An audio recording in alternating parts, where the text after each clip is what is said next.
All right, it's time for podcast number 70. Can you believe 70 already? I feel like we just started. Okay, notice that this one looks like it's a geometric series and it even starts at n equals 0, so I don't have to do any adjusting there. Although this part is supposed to be r raised to the n, so I do need to do a little bit of algebra there.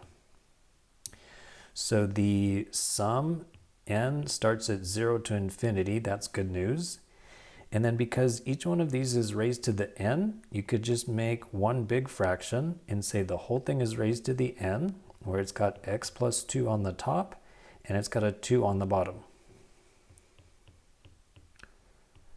And then it converges if the r is less than 1 for a geometric series.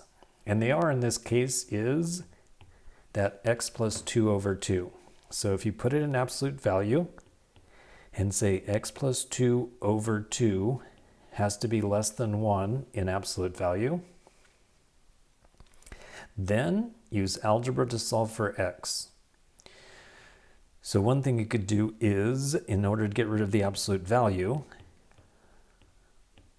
say, well, with absolute value, there could be a positive or a negative, and the absolute value got rid of the negative. So if you're getting rid of the absolute value, you have to put the negative back.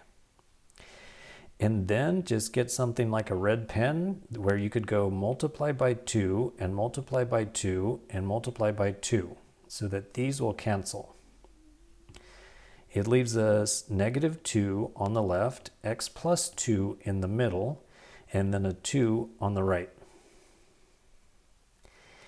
And then the last thing to do is get a blue pen and go minus 2, minus 2, minus 2. Some people say subtract 2 on all three sides.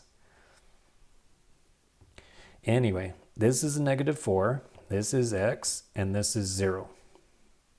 So as long as x is between negative 4 and 0, then this will converge.